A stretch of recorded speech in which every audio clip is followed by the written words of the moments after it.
sebelum masuk ke Islam, kepercayaan Bapak seperti apa, Pak? Kesenian suku Dayak yang Waturunan ada Hindu, ada Perpistan, kan banyak ini masalah partai untuk agama ini. Cuma setelah itu pilihnya semuanya ada di daftar saya itu hanya masuk Islam, itu hanya masuk Islam yang pilihan. Menurutnya pemerintah, Iya. kepercayaan Dayak itu bukan agama. Bukan agama, bukan. Hanya kepercayaan di pemerintahan dengan hukum. Masalah agama ya lah. Tuhan itu mau dipastikan.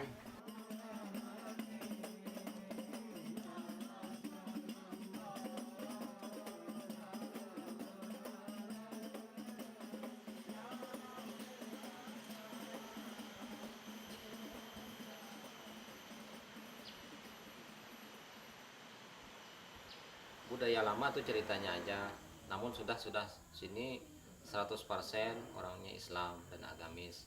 Kalau budayanya memang keturunannya Dayak asal usulnya.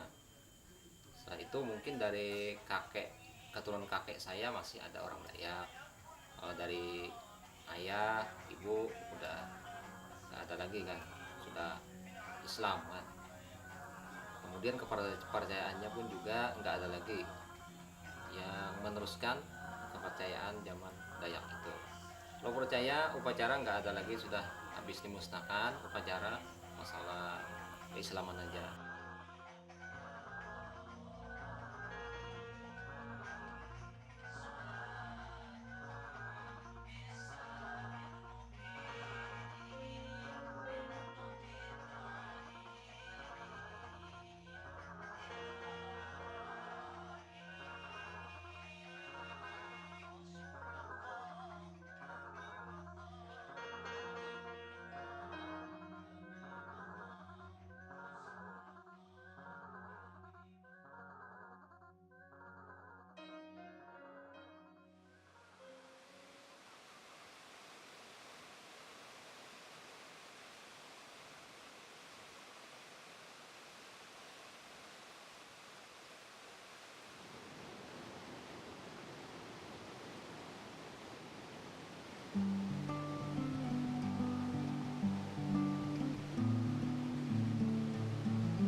All these days never the same. Light from heaven, and in between all the things we've seen, way heaven.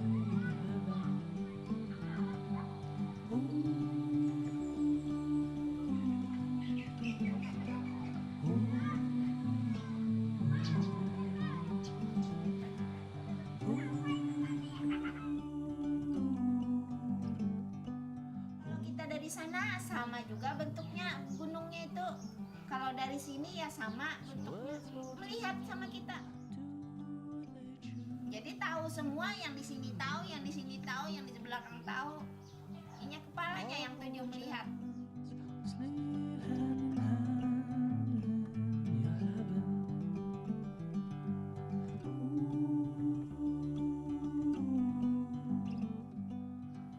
Itu naga, naga yang kepala tujuh.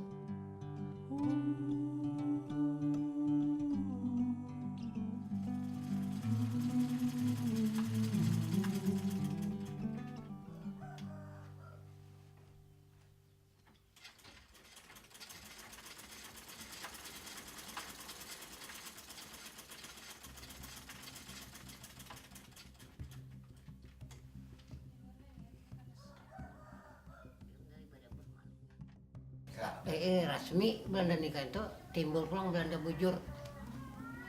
Rasmi itu timbul Jepang. Jadi sih di desa Riam atas ini gawat terus keadaan nyaman. Oleh di zaman itu jadi makan masyarakat ini banyak terganggu. Jadi hanya petani setengah karakawa terganggu oleh karena itu tadi. Banyak penjajah. Penjajah. Kan orang-orang yang ikut berjuang untuk merebut kemerdekaan, banyak yang terbunuh.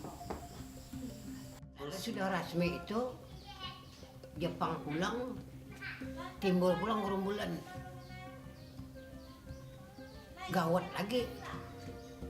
Lalu Bung Karno, Presiden Republik Indonesia, sudah memerdekakan Republik Indonesia pada tahun 1945. Jadi nangai nyaman gerombolan itu, mama kada tenang, makan terganggu, apa aja nang terganggu. Bila inya mendengar ditangkapnya, dibawanya, disembelihnya. Nah itu cerita ibu. Jadi paling sakit zaman gerombolan itu saya menceritakan. Bukan kurang aman, tapi tidak aman sama sekali pada waktu itu.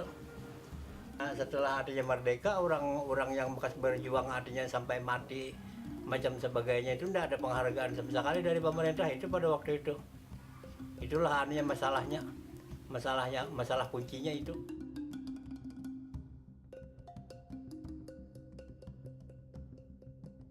Abahnya nih ditangkapnya, dibunuhnya, anak itu diambilnya. Itu kan repot. Nah ada PKI, ada karena itu.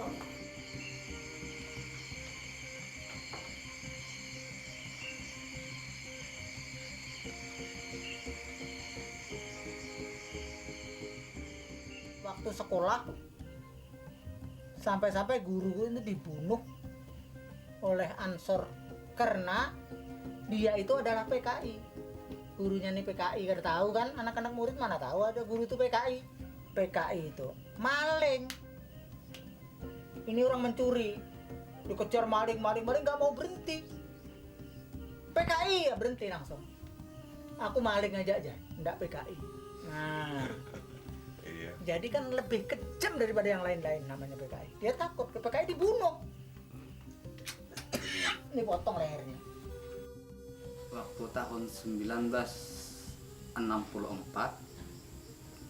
pemerintah Belanda ada menjanjikan dengan Gubernur pertama Kalimantan Selatan, Insinyur Pangeran Muhammad Noor, dan akan memberikan hibah sebuah bendungan pembangkit listrik tenaga air yang ada sekarang di Riam Kanan.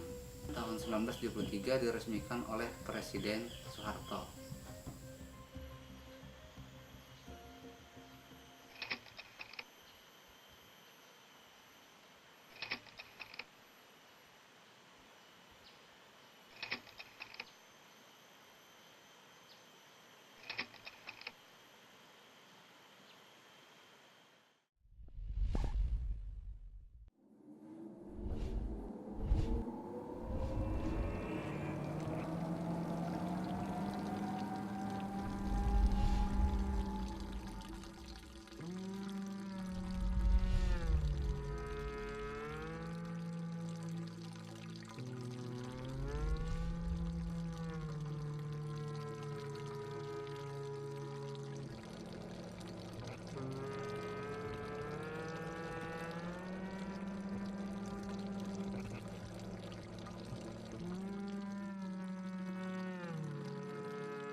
Cuma mau tanya, lahir di mana, Nek? Nih, Di Rantau Layung, Rantau Layung.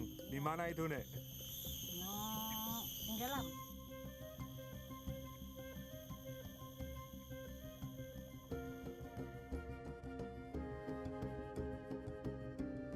Ada 8 desa yang tenggelam. Rumah-rumahnya nggak sempat diangkut. Kebunnya juga habis tenggelam. Apa? Banyu manggesak naik. Banyu naik terus. Habis rumah-rumah dibongkar bawa kemari pindah. Tapi diganti rugi enggak? Diganti tapi kada sesuai ya. Itu sebagian sudah diganti rugi oleh pemerintah. Dan ada beberapa bagian tanah lagi yang belum terbayarkan.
Kalau misalnya ya di atas waduk rem kanan ini tidak ada penghuninya, ya mungkin lebih aman.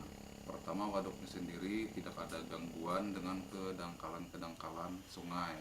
Yang kedua, hutan menjadi lebih aman karena tidak ada manusia yang mengganggu hutan. Dan binatang-binatang juga lebih aman. Artinya kehidupan itu lebih bagus.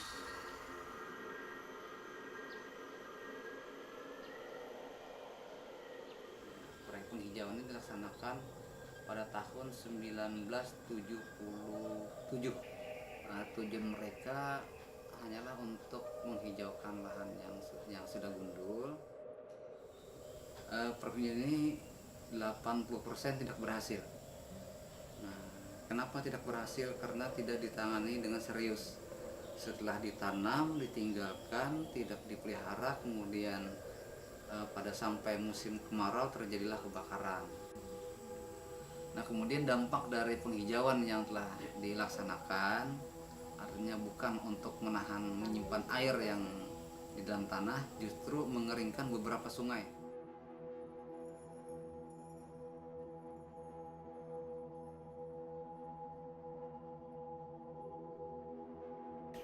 Jadi alam itu kada berubah. Kita aja yang berubah pemikiran. Bukannya sekarang kalau cari binatang di hutan, binatang liar lebih susah? Susah, karena itu tadi kayunya itu ditambang oleh orang luar. Lalunya kan lari takajut. Lebih aman dijaga orang lokal. Karena tangsil lah. Mulai kita, rumah kita rusak, kan kita baiki. Sama kayak hutan tadi. Hutan itu kan kita yang menjaga. Kebersihan lingkungan itu kan kita yang menjaganya. Supaya hutan itu jangan rusak, kita aja yang membagusinya.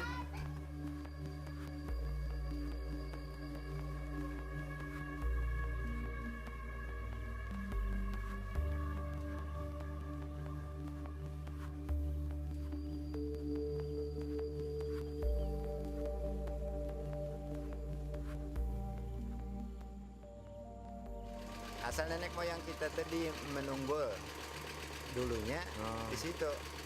Tapi kan setelah adakan Bandungan tenggelam, orang banyak ke sini. Sebabnya di sini ada pendulangan emas.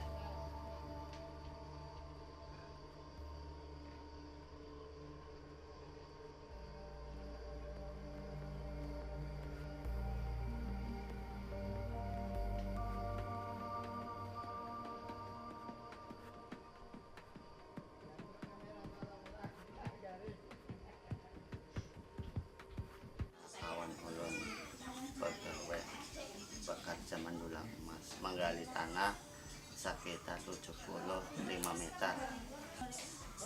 Tahu-taunya ada batu gugur menit-menit. Lubang teman saya tertimbun, ada nampaknya patah ada nang pecah kepalanya. Oh, sampai mengambil alat berat buat menggali tanah, mengambil kawan ulun orang 15, tahu-tahu sudah meninggal.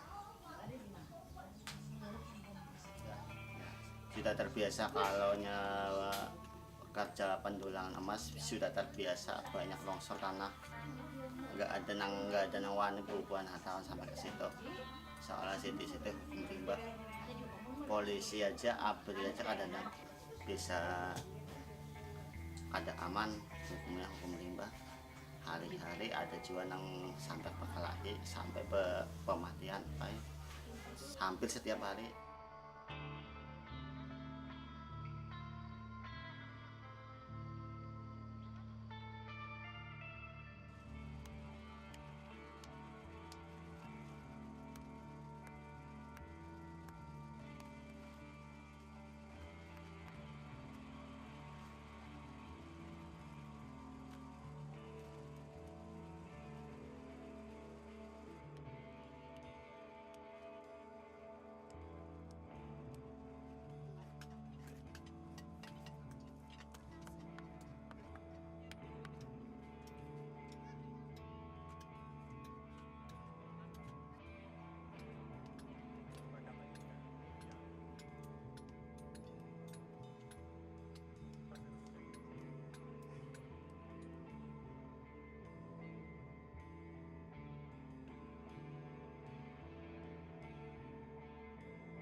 Batunya habis, paksa ya kada kau lagi jadi pada kebun ini sambil udah kada kerja lagi bertani aja pulang kebun nyaman bertani gawiannya kan, tapi ada lagi mas. Alhamdulillah sekarang saat ini sudah menanam pohon petani.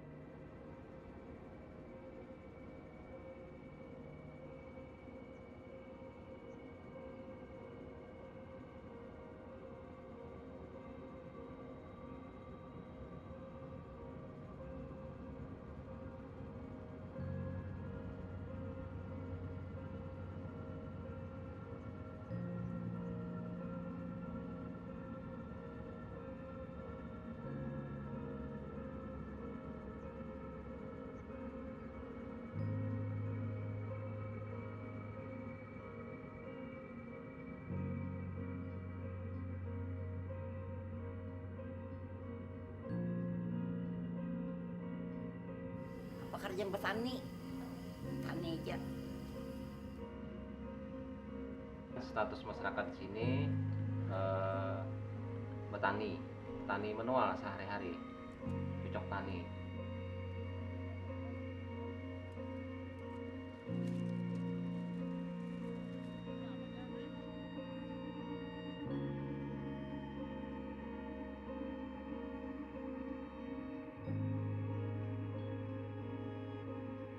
Dan juga di hutan-hutan di sekitar yang kanan ini, tanaman-tanaman dari nenek moyang zaman orang Dayak dulu banyak tanaman-tanaman seperti cempedak. Yang penting pohonnya jangan dimusnahkan atau ditebang. Kalau buahnya diambil silahkan aja, siapapun yang mau mengambil. Nenek moyang dari Dayak dulu.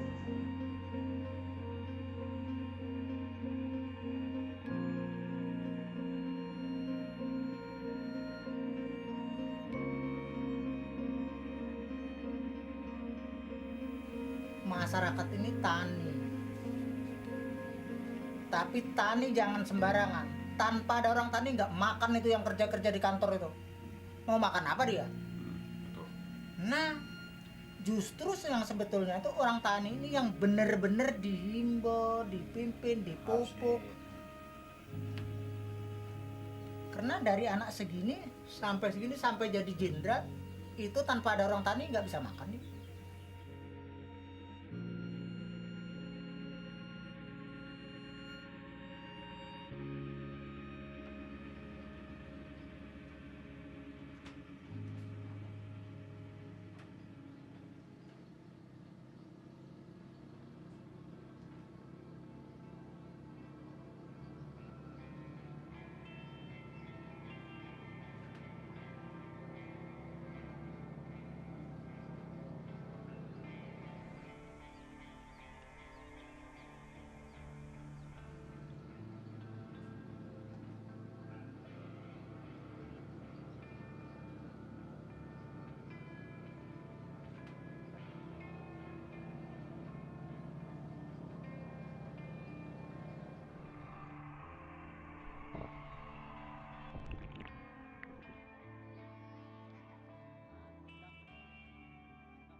saya Mulyani, tinggalnya kan di desa Liang Paman. Tiwingan lama tadinya kan cari ikan, terus ketemu ular kan diambil aja. Yang maunya kan kita jual ke sana. Ya kita harapan kan uang. Iya dong. Iya. Iya. Itu Bang yang mulai kita berani tuh. Ya sekitar 20-an lah ada ekornya yang ditangkap. Kalau binatang lain banyak itu yang seperti biawak, cuman kan biawak nggak ada harganya, jadi biarin aja. Iya, betul. Yang bisa menghasilkan kita yaitu tenggiling sama ular.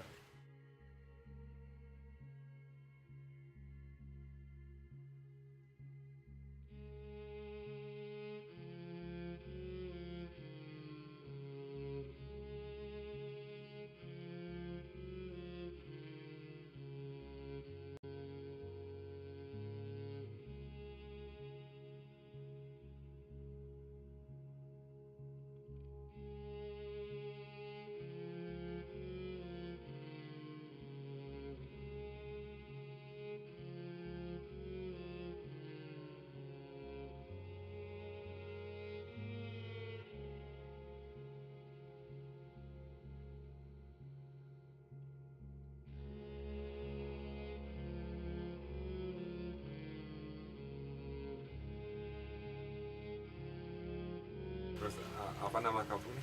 Liang Toman. Artinya apa? Banyak tomannya kan di sini. Memang dulunya pernah ada toman yang besar katanya. Sampai itu matanya aja kayak buah kelapa tuh.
Jadi sering orang ambil madu lambah itu, orang ambil itu namanya Mamue. Jadi desa itu lalu dinamai orang desa Apoe. Itu tuh Pak Mas saya.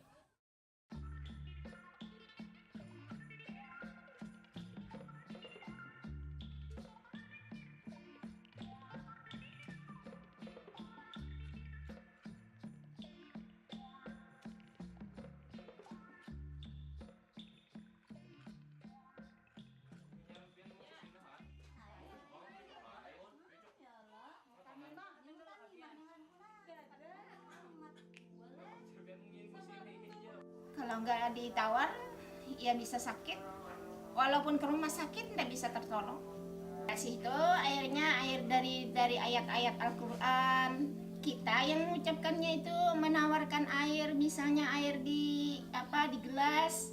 Kita ngomongi, kita bacain. Kalau angin kita ini kalau masuk ke badan bisa bentuk seperti biji kacang. Kalau digigit ular ini ndak ditawar, bisanya ndak keluar, bisa mati atau bisa busuk. Ada yang bengkak, ada yang bisa dipotong kakinya. Kalau kada dikeluarkan misalnya, kalau nggak bisa dikeluarkan kita ambil pakai sedot mulut.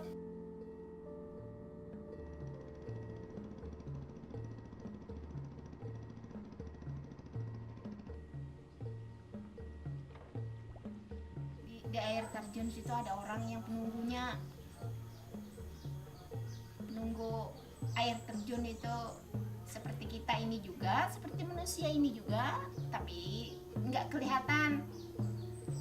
Sewaktu-waktu aja kalau kita kebetulan kan melihat Kalau kita mau makan apa-apa kita kan dikasih dulu, ditawar, mau nawarian kita kalau mau makan aja di sini, kalau mau apa yang kamu suka ambil aja gitu. Kalau di sana.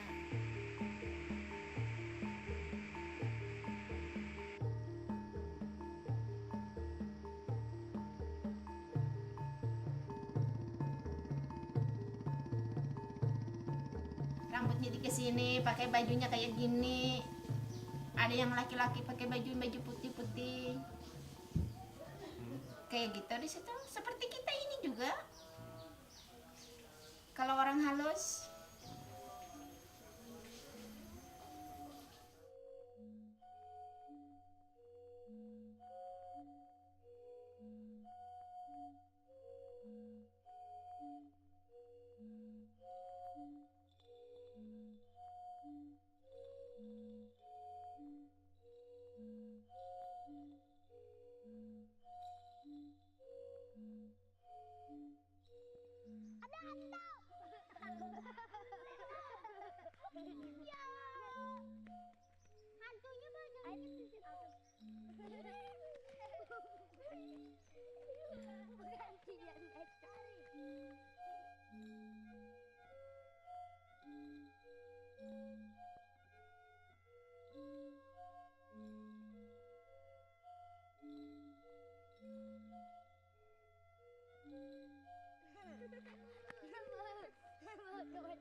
Tiup-tiup.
Akhir zaman kita kini kan akhir zaman udah selesai akhir zaman ini, misalnya itu belah.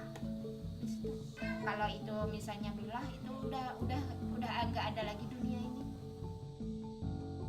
Ada orang yang bertapa, dulunya kan orang di sana orang Cina. Sampai sekarang ada masih. Jenggot-jenggotnya nih masih panjang, masih ada. Belut sama itu, sama akar pohon-pohonan. Pernah orang ke gunung itu mengambil tali, mau jatuh, terjebut kayunya itu, keluar darah.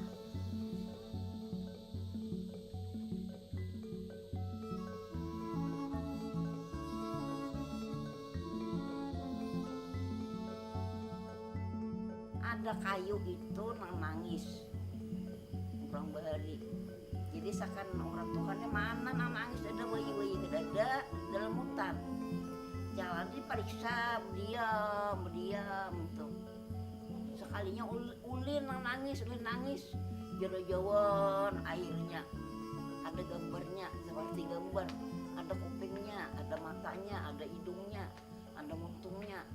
Jadi nangis itu cercohan airnya.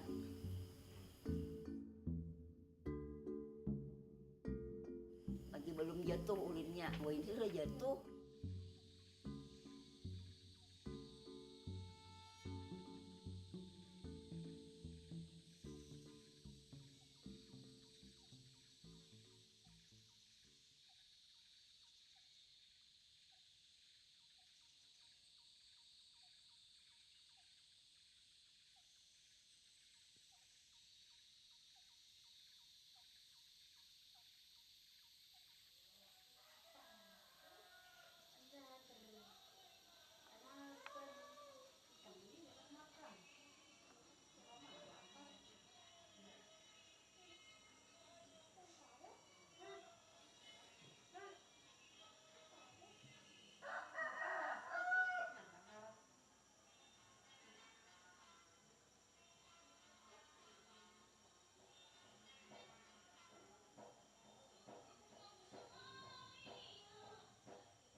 Pak itu ada tetua kampungnya memberi sajian untuk alam nang dibalik tadi iya Raden Kacil tadi nang jangan mengganggu lagi ke kampung itu sampai ke sini setiap tahunnya tuh. Perubahannya ini nyamannya sedikit kada pakai lagi ya, ingu iwak bakaramba masing-masing bekebon nyaman pada dahulu. Walaupun hidupnya masih terbatas-batas sekarang lah, tapi dibanding dengan dulu tuh sudah paling lumayan sudah sekarang harusnya itu dahannya. Lebih bagus sekarang ya, Nek? Iya. Buat cucumu lebih bagus mungkin. Mudahan aja Pak, amin. Ah.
Masyarakat bilang saya ini masyarakat di sini kan bagaikan lilin.